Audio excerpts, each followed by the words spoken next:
International law में एक topic आता है लॉ ऑफ सी। तो लॉ ऑफ सी का मतलब होता है समुद्र का लॉ। अब ये क्या बताता है, इसमें एक टॉपिक आता है टेरिटोरियल, जो है क्षेत्राधिकार क्या होता है किसी कंट्री का। तो मैं आपको इजी वर्ड में 60 सेकंड में बताती हूँ कि लॉ ऑफ सी क्या होता है। तो इसका हम टेरिटोरियल के बारे में पढ़ते हैं कि टेरिटोरियल सी क्या होता है।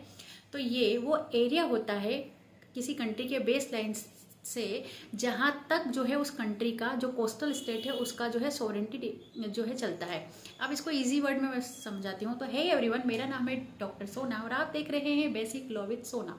तो टेरिटोरियल सी का मतलब होता है जो कि कोस्टल कंट्रीज होती है। कोस्टल कंट्री का मतलब होती है वो कंट्री जहाँ तक समुद्र जो है उसका क्षेत्राधिकार बताता है। तो ये होता है 12 माइल्स तक होता है। अब ये कन्वेंशन हुआ था जिसका नाम है United Nation Convention of the Law of Sea. इसका आर्टिकल 2 से लेकर आर्टिकल 12 तक बताता है कि किसी कंट्री का, किसी कोस्टल स्टेट का एरिया कहाँ तक है। तो वो बताता है कि इसका जो एरिया होता है वो 12 न्यूटिकल माइल्स तक होता है, उस किनारे से लेके, जिस कंट्री के किनारे से लेके समुद्र के 12 न्यूटिकल माइल्स तक होता है। उसके बाद उसका सबबेड और सबसॉइल, इसका मतलब होता है समुद्र के नीचे जो उसकी मृदा, जो उसकी मिट्टी होती है वहाँ तक, और समुद्र के ऊपर तक उसका एरिया होता है। अब क्यों ये डिफाइन किया जाता है? तो ये डिफाइन इसलिए किया जाता है कि उस कोस्टल स्टेट की सोवरेंटी वहाँ तक एप्लीकेबल है।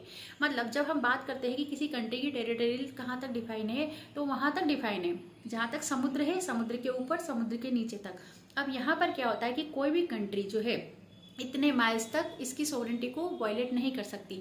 लेकिन इसका एक एक्सेप्शन ये है कि जो इनोसेंट पासेजेस होते हैं वो वहाँ से गुजर सकते हैं, लेकिन वो भी तब जब इस कंट्री की कोई पीस सिक्योरिटी को वो थ्रेट न करे और किसी भी तरह की जो है एनार्की पैदा न करे तब। तो ये होता है sea territorial of the country of the coast, या फिर उसको बोल सकते हैं किसी कोस्टल स्टेट की टेरिटरी वहाँ तक डिफाइन है।